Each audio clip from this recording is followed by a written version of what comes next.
reporting on the games you love by people who love to game. The MMO Reporter Network.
Someday stand side by side with the likes of StarCraft, Warcraft, and Diablo.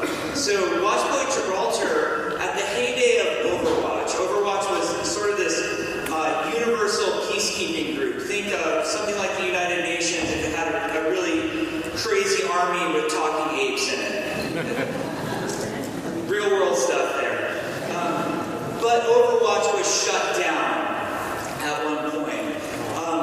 There are heroes from Overwatch who feels like the group needs to be back together and are basically trying to put the band back together. So, Blues Brothers was always one of my favorite movies. Took a little cue from them on that one. But Watchpoint Gibraltar is located obviously in a very strategic location in the world, the Rock of Gibraltar. And it was this Overwatch outpost guarding the Mediterranean where they could deploy and react to different issues happening throughout the world. You can sort of look at some other parts of the map. But these days, the base is shut down. There's been activity happening in the base, though. And the players will learn, or you guys will learn today as you go and play the map downstairs, that Winston, our good friend, is trying to put Overwatch back together. And the first step to doing that is getting the Overwatch communications network back online. So he's constructed a satellite drone. He needs to get the drone to this rocket. And who better to do that than you and 5 of your badass buddies downstairs in the Overwatch booth today and get that drone to this rocket so we can get the communications network back online. So we talk a lot about, and at BlizzCon this came up frequently, how are you guys going to tell a story in this game? So we have big plans. There are a lot of things we want to do, like our announcement trailer. We're really proud of our Blizzard Cinematics group. We think they do an amazing job with storytelling. So there is more to come in that direction.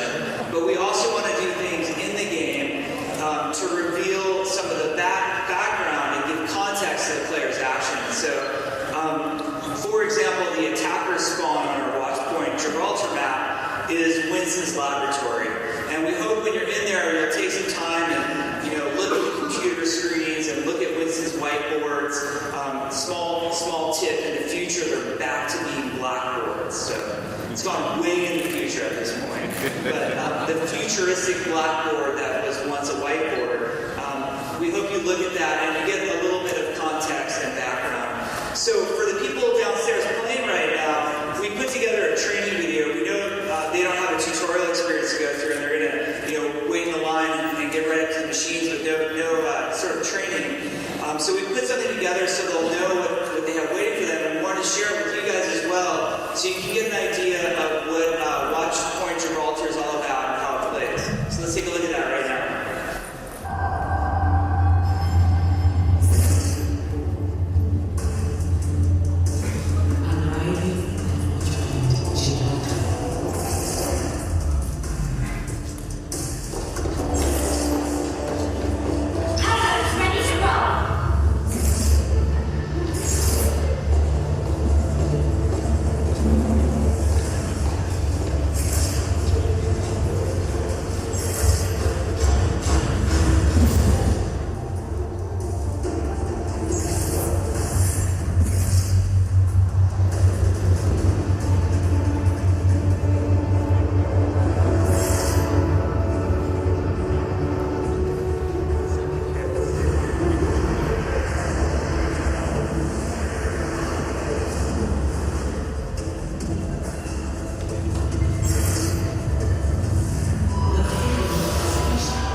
Two different types of maps.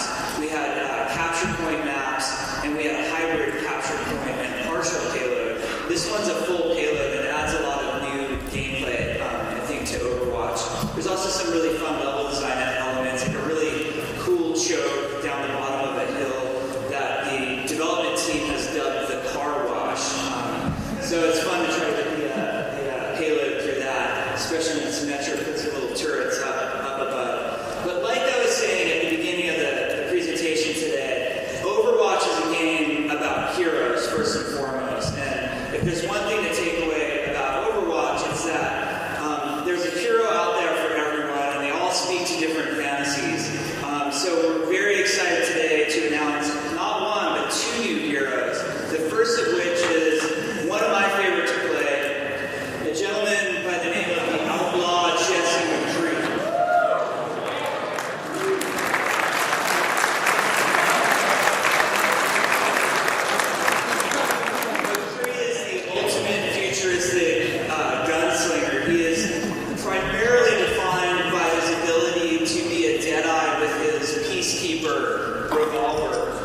It's got a really fun primary fire. If you're a talented shooter player, you can snipe people all the way across the map with it. It's amazing at short and mid-range as well. It's got a really fun alternate fire to it as well.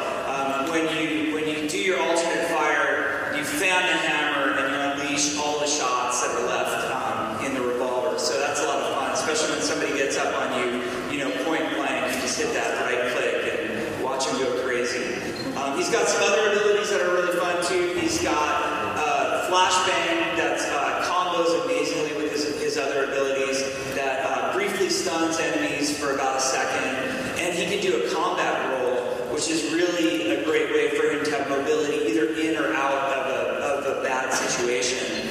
And we added some nuance there for really highly skilled players to get some fun combos off. When he does that combo roll, he also reloads the Peacekeeper. So, you can think of some of the things you can do with that. You can, alternate fire, unload the full revolver, combat roll, and then you're back again with 6 shots point blank on somebody.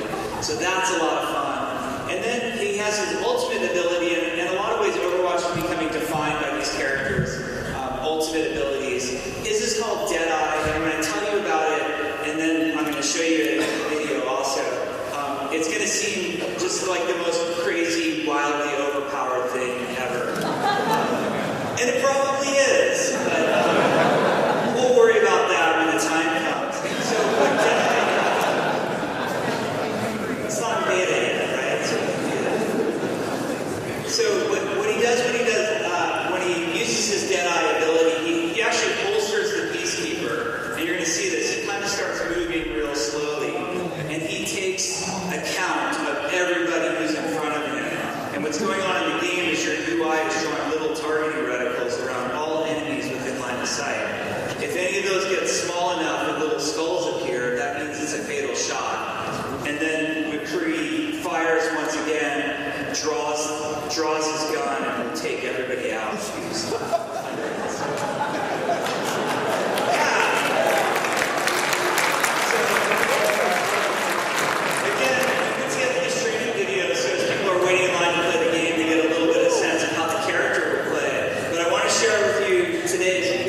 Some of the abilities in action. So let's take a look at the Outlaw McCree. Just a second, dispense itself.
That strife broke out near her village, and she put it all aside to defend the homeland.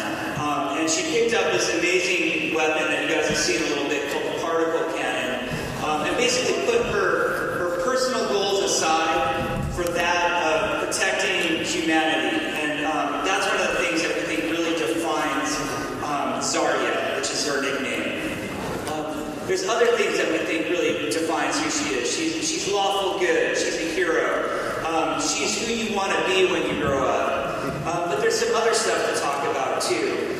We've been hearing a lot of discussion amongst players about the need for more diversity in video games. And that means a lot of things. They want to see gender diversity. They want to see racial diversity. They want to see diversity along the lines of what country people are from.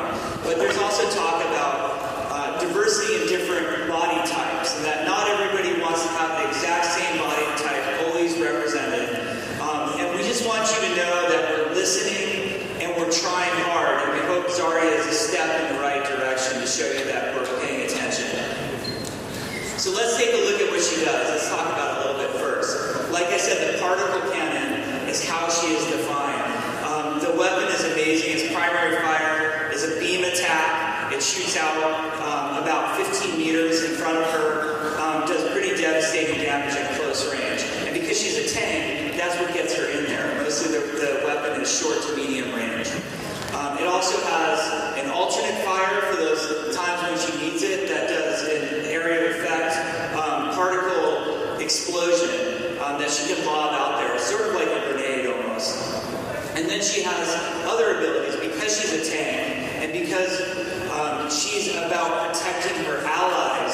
She has the ability to use the particle cannon to either put a particle barrier on herself or on one of her allies. What this thing is basically like a shield that will absorb all the damage coming into it.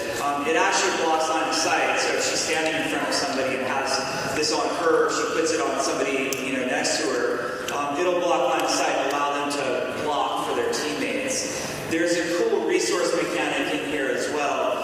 As the particle barrier, whether on her or one of her teammates, takes damage, the power on the center of her reticle goes up, and it can go up to 100. The higher that number is, the more charged the particle cannon is, and the more damage it will do.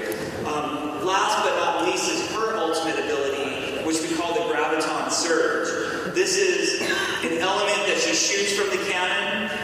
She can shoot out into a group of enemies, stick it to the wall, stick it to a ceiling, and it is a gravity well. It will suck in all enemies within a certain radius to the center point of that graviton surge. It combos extremely well with some other abilities. Think of a Pharaoh rocket barrage shooting into that, or Tracer dropping her time bomb, or McCree getting off a Deadeye at that moment. You guys, I'm sure, will come up with even more interesting combinations than we can dream of. So let's take a look at Zarya in action.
greatest tank in Overwatch. All of it's available for you guys to play on the show floor. We can't wait to hear what you have to say about it. Beta is coming this fall, and we want you to go to playoverwatch.com and sign up. We're super excited to have you guys come for the beta, and we can't wait to see you all in there playing. Now, moving on, I'd like to introduce one of my favorite people, the game directors from Heroes of the Storm and the hero of my storm, Dustin Brown.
Let's talk about battlegrounds.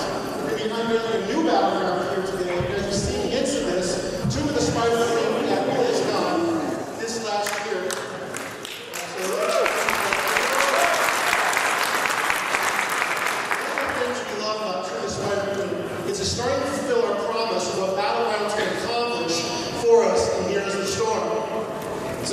Spider Queen is an underground location, very different from our other environments. And what's important about the Spider Queen, makes it play so differently, is it's incredibly small. We call this sort of a knife fight in a closet kind of map. It's very contained. The lanes are very close together. What you're trying to do in this map is you're collecting gems from these spiders that are moving down the lanes. If you collect gems, you can drop them off at a couple of central points. And if you get enough gems, you're going to summon some spider queens who are going to push both lanes. Look, you see the top left of that screen there? You can see a lane, and there's a lane here in the middle. These lanes are very close together. And you're almost always in lane on this map. You're always trying to collect gems. Always trying to grab those spider queens to help push lanes and destroy your opponents. This is ultimately a very, very different experience from the battleground we just released, Sky Temple, which is a huge map.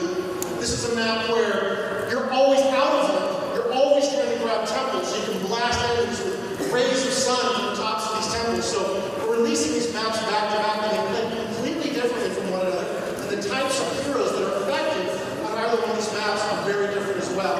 This is what we're going for battlegrounds. When you get onto the battleground and you're playing seriously competitively, you think about the heroes differently, you think about the talents differently, you think about your team compositions differently as well. Alright, let's talk about our next hero. We debuted her or teased her last year at BlizzCon. The next hero for Heroes of the Storm.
in one of your lanes, that lane's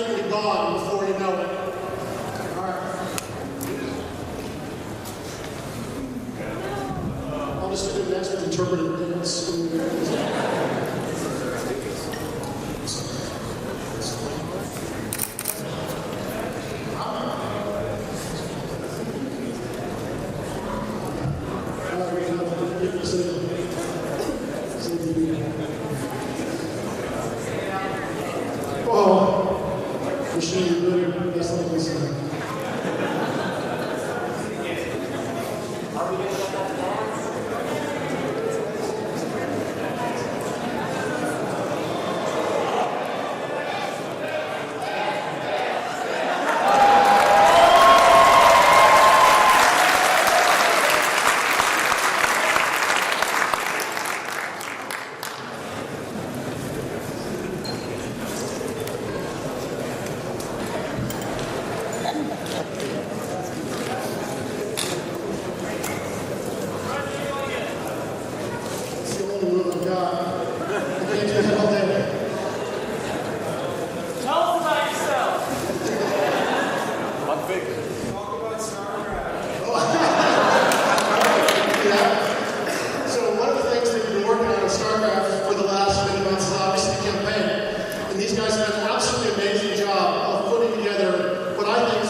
But you can have 9 guys in the roster in case guys don't get on a particular night or whatever, so you have 5 and 4 alternates.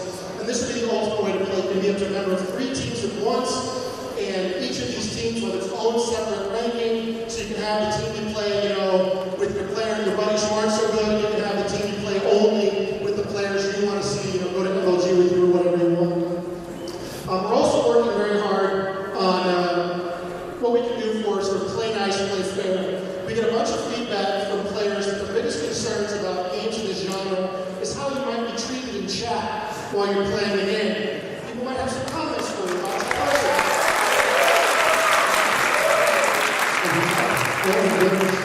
This is because there are videos, so those are going to be much harder. Alright, so we are going to add a ability to mute all allies in a future patch here very soon. This will be if you have a rough night and you're tired of hearing it, you can mute all your allies. Now, the ping system on game does work very well because of our objective-based gameplay, because it's often pretty obvious where you need to be next. Go to the tribute, for example. You don't need to hear the allies nearly as much as we certainly would have thought. We have tested this, and it's surprisingly effective at a wide variety of skill levels of play. In a future patch, we also want to have the ability to add clans to the game. And this is very vital for us. We think that in many cases, your ability to self-organize and the type of social group you want to be a part of is absolutely vital to having a great gameplay experience. Maybe you want to be in a group where you are telling people how to choose their talents and how to play, because you guys are a serious clan. Maybe you want to be in a more casual space like you. I just want to play. I don't care if you win. I don't care what you think of my talent build. Then you can play in a clan that has that social contract. Right now, we're just throwing you into a big pit with everybody.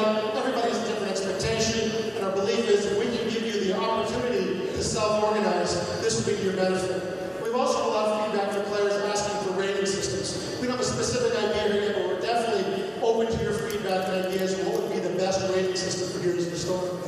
Alright, progression. I'm going to move quick now because I want to get Eric here to talk about Hearthstone. We're going to do a lot of stuff in progression here in the next few patches. This is based on a lot of feedback we've had from the community. They want more gold, more opportunities to get stuff in this game. We're going to have a 7-day stick pack at account level 10. Hero levels will now go from 11 to 20. Those of you who are playing, when you get to level 10, you get your master scan.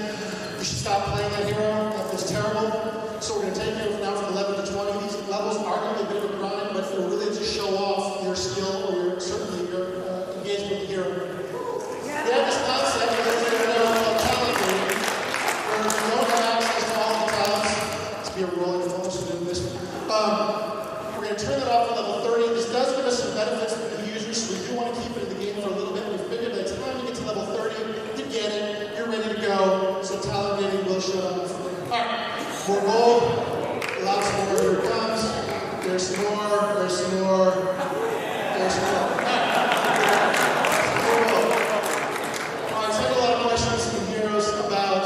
Esports. What are we doing for esports? And we say, hey, we're going to let the community take the lead here, and that's still by and large true. But the esports team has been working very hard on something that's coming very soon. Here's the door. Here's a little video explaining what this is.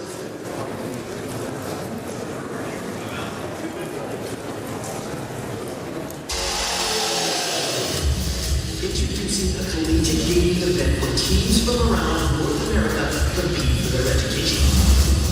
Heroes of the Dorm.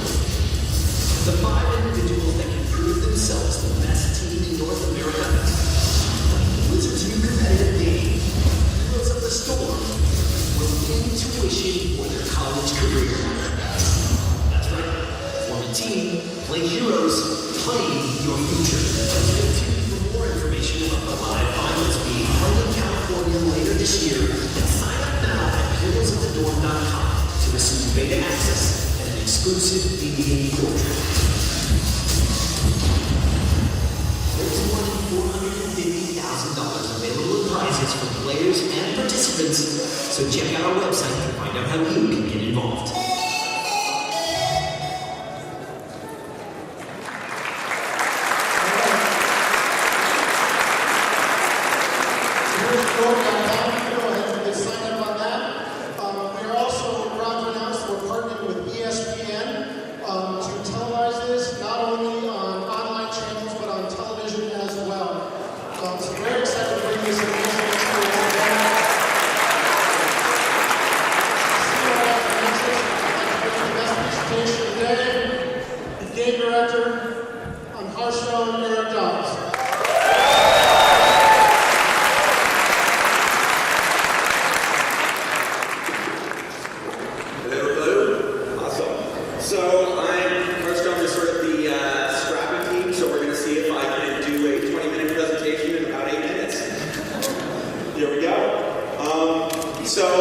PAX East and PAX is awesome. Love this show. It's amazing.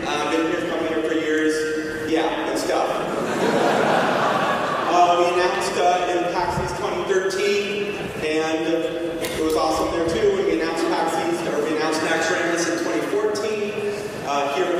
East. So PAX East has just been an amazing show for Hearthstone. There's a thing called Fireside Gatherings. You can go to www.firesidegatherings.com. It's an amazing program, and if you go there, it's find one near you or set up one near you. It's just super kick-ass, and I recommend it. And here's some awesome pictures from some Fireside Gatherings. Okay, enough of that. Okay, so it was just a year ago that we announced, which it still sort of blows my mind. Thank you. It was just a year ago that we launched. I knew I was going to mess that up. And we've done a lot of awesome stuff. We have the World Championship. We have a new World Championship coming if you want to participate. There's even more tournaments going on this year than there was last year, which is kind of crazy because there was a lot going on last year. Pretty much every weekend you can go and find one and watch it. We're just feeding the good stuff. Gnomes versus Gnomes, awesome. Yay. We released on Android and iPad also this year. For tablet, which is awesome. Okay. So, really the question you're going to have though at this point is, yeah, tablets are awesome, but what about phone? Because you guys, we've been talking about phone, and we've run into some challenges on phone, nothing we can't overcome. But certainly, when I first started looking at phone, I was a little bit concerned that we were going to be able to make, a AAA version of Hearthstone on phone, make it an amazing game and just as cool as it is on tablets. I'm happy to say after a bunch of work on the UI, we have been able to do that. We're actually in alpha right now, so within Blizzard we're all playing it, and the feedback we've generally gotten is people saying, yeah, I didn't know if it was going to be awesome on phone, but I'm actually now playing it even more than I thought I would, than I thought I would. I'm going to show you some pictures of what the UI looks like on the phone. So we actually really managed to get the feel of the UI on the phone and still make it entirely usable. So we have Collection Manager, which was definitely a challenge. There was definitely some work here, but we feel like it's very usable. And we have Play Mode, which there's the cards, and they become larger or smaller depending on the state of the board, but it's very easy to play in this mode. I've been playing a ton in this mode. And one thing to mention here is that if you're playing on phone, your account is the same as if you were playing on tablet, as if you were playing on PC. You're playing against the same people who, you could be playing on phone, somebody else is playing on tablet or PC, it's all mixed together. It's all one group playing together. That's a pack opening, but really the most important thing to talk about here is that within the next couple of months, it's going to be out on phone and on Android. So we're very, very close.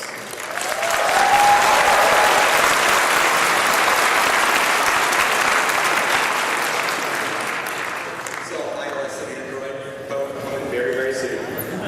So I want to talk a little bit now about Curse of Naxxramas, because it was our very first adventure. And it did a lot of things that we really, really liked and wanted in an adventure. I mean, it made it so that you could play in single player against a bunch of the different cool bosses from this environment week after week. So one week it would open, you could play a bunch of bosses, you could play a bunch of class challenges, you could play a bunch of heroic mode bosses if you wanted, and you would earn cards that would sort of change the metagame week to week through doing battle with the bosses in Naxxramas. And we really loved how that worked out, and we really loved actually exploring the space that Naxxramas was. It was a well-loved space in Warcraft, and we got to explore it further. And we were thinking, if we're going to do another adventure, what could this adventure be? Because it would have to be a place that, had epic and awesome bosses. It would have to be a place that has tons and tons of Warcraft lore that people could explore and see in a different way, sort of see how Hearthstone explored that lore. It'd have to be a little bit mysterious, sort of a place that had a bunch of mystery about it. And I think we have found the perfect place to do that, and I just thought I'd show you right now.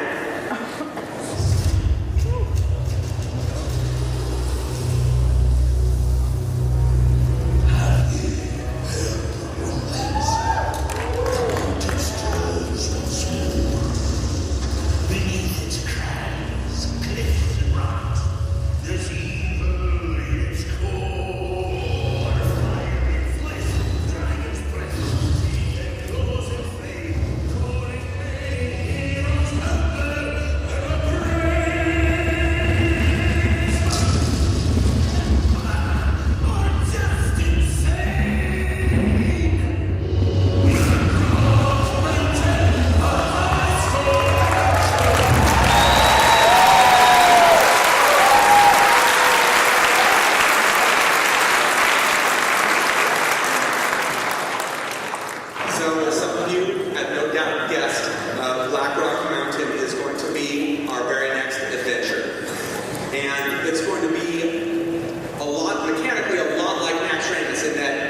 class challenges to do battle with, and then if that wasn't enough, new heroic bosses.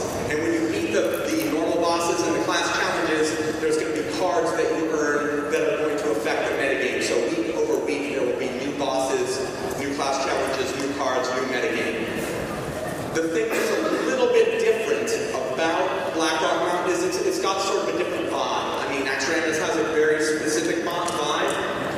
Blackrock Mountain is all about sort of two epic forces, villains that are inhabiting this place. On one hand, I want to talk sort of a little bit about the beginning, where we had this mountain. We have these dark iron dwarves who are living in this mountain, and they want to increase their power. So they think, we got a great idea. We're going to summon this fire lord Ragnaros, and he's going to work for us. That would be awesome. And that didn't work out entirely as they planned, in that he showed up and enslaved them and brought a bunch of his fire buddies to hang out in the mountain and sort of tell them what to do. So the dark iron dwarves are still there, but it's really Ragnaros running the show in the molten core of the mountain. And he has the same goal that, a lot of epic villains do, and that's, of course, to take over the world. There's only one thing sort of standing in his way. There's another force in the mountain. There's the great dragon, Nefarian. And Nefarian sort of rules the top, the upper spire of Blackrock Mountain. And he has his Blackrock Orc buddies and tons of twisted creations that he and his alchemist has made to aid him. And he also has the goal, of course, to take over the world. The thing being said about those two forces is the one thing they hate more than the rest of the world is each other. And so they spend most of their time fighting each other. So what you're going to do is get involved in this struggle and start out by helping Nefarian, going down to have a little chat with Ragnaros to see if you can convince him to, probably die, actually. So in the mountain, you're going to see, fire elementals and all the fiery buddies of Ragnaros. You're going to see tons and tons of dragons. You're going to see all of the bosses. I shouldn't say that. You'll see a number of the bosses that you've seen from various dungeons and raids if you play World of Warcraft. So tons and tons of these characters will be all throughout the mountain and all throughout the Blackrock Mountain adventure. We are going to have 5 wings. There's going to be 17 bosses that you will do battle with. The first wing is Blackrock Depths. That's the Dark Iron Dwarves there on the left. They are going to be the first line of defense for Ragnaros, trying to stop you from getting to him. And so you're going to do battle with these Dark Iron Dwarves on your way to the second wing, which is, of course, the Molten Core, which is where Ragnaros lives. So the question is, what does one of these wings look like? Well, one, when Blackrock Mountain releases, is going to look like this. These are going to be the 3 bosses that you will do battle with. That being said, when you think about bosses in Blackrock Mountain, sometimes it's the mountain itself that is the villain. So in this case, the first boss, while it's technically Corin Direbrew, it's actually the Grim Guzzler is the boss. It's the bar where the Dark Iron Dwarves hang out and drink. So there's always a bar fight going on down there. There's always guys from all over leaping into the fight. And sort of his hero power is about that when you do battle with him, where guys from both your deck and Corin Direbrew's deck are going to be constantly leaping into the fight just on their own. And you're going to have to build a deck around that to sort of defeat that mode of play, or that way of facing an enemy. You'll then move into the Dark Iron Arena, where you'll battle tons of legendary minions from all over Azeroth if you want to fight your way through it. And finally to the Dark Iron Emperor, who is the last boss on the end of the first wing on your way to Ragnaros. And of course, when you defeat each of these, you'll get a card. When you defeat all of them, there's a legendary card at the end of the wing, and then there's more cards for the class challenges. This is what the new board looks like. And I'm actually always kind of blown away whenever artists give us, a new board, because each time I look at one of the boards and I look at the clickables that they put in the board, I sort of think that the new board is my favorite board, and this is no exception. You're going to be able to upgrade weapons as clickables on this board. You can summon dragons, you can play with runes, you can mess around with the lava. There's a lot of fun stuff to do with this board. So, yeah.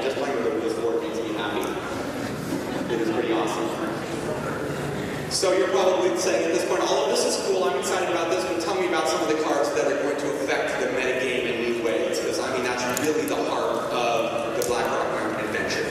And so of course you're going to see several cards that are related to the Dark Iron Dwarves. Dark Iron Dwarves are sort of core to the Black Rock Depths experience, and you're definitely going to get to play with some of those cards. The first is the Dark Iron Skulker. This card is based around the idea, it's a rogue card, and it's based around the idea that the backstab ability rogues have is awesome, and wouldn't it be more awesome if rogues got to backstab, everybody? It's, from the metagame point of view, it's pretty interesting because it gives you the ability to drop a card and deal with a rush that's going on if there's a lot of low-cost stuff coming at you, and also leave a minion on the table to carry on the fight. So it's going to be interesting to see how this affects the rogue metagame. We have another Dark Iron Dwarf, the Grim Patron. So whenever he takes damage, another of his buddies jumps in. He's sort of like an embodiment of the Guzzler Bar. So you can imagine playing this guy on the table, picking it for one, okay, there's 2 of them on the table, playing Whirlwind, okay, there's 4 of them on the table. And very quickly you can overrun your enemy with just this guy. So he is pretty amazing for that as well. The heart of this adventure, though, is all about dragons. So we love the idea of dragons in Hearthstone, and we love the idea that, hey, I put, a Nixie, or I put a Sarah, or I put Alex Strauss in my deck, but you can't really build a full deck around that idea. And we wanted you to be able to not just put that card into your deck and have it, be a finisher for whatever the theme of the rest of your deck is. We wanted you to be able to put that card in your deck and have it be all about dragons. So we have a bunch of cards that really support the dragon theme. We have the Black Moon Technician. And so when she comes into play, if you're holding a dragon, if you have a dragon in your hand, she gets +1/+1. So it becomes a 3/5 for 3, which is a pretty strong minion. She's also pretty interesting because when she comes into play, if she gets +1/+1, you're actually communicating to your opponent, hey, I have a dragon in my hand, and based on the metagame, your opponent may be able to figure out what dragon it is in your hand and play around that, or maybe you have a dragon they didn't expect and they play around something you don't have. So there's a lot of communication that goes on here as well, but I definitely expect her to be one of the key pieces of a dragon deck. Of course, we'd have to have a dragon, or actually we have multiple dragons, but this is just one of them, for Black Rock Mountain. And so when it comes into play, it summons a random one-cost minion for your opponent. So you think you can deal with it, but you're just not quite sure. But it makes for a lot of interesting things, and a 5/6 or 4 is very, very strong. It wouldn't be an adventure around Black Rock Mountain unless we had this guy, Red Blackhand, the chief of the Black Rock Orcs. And, he's so badass that he rides a dragon. So what he does is, if you're holding a dragon when it comes into play, he destroys a legendary minion. So what that means is your opponent drops a legendary, they think they've got their endgame state met, you drop this guy, he takes out their legendary, and suddenly you have a big guy on the table and you turn things around and suddenly it's a whole different game. He's pretty awesome for that. Of course, we have a bunch more cards that will be coming as well. There will be more dragons, more fire cards, more class cards, more of all of that good stuff. So tons more cards coming, or actually, I guess, 31 total cards coming. And lastly, I wanted to talk a little bit about the card backs that are coming. So that season card back is the card back you get for getting to level 20, or to rank 20 or better in this season that's going on right now. It's pretty easy to do, and it's an awesome card back. The heroic card back is the card back you get if you defeat all of the bosses throughout all 5 wings of Black Rock Mountain on heroic. That's the card back you can show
Thanks for watching the video, everybody. Don't forget to check out all the other podcasts at mmoreporter.com or by clicking on any of the links here. And please check out our Patreon campaign at patreon.com/mmoreporter. Thanks, everyone, and see you in game.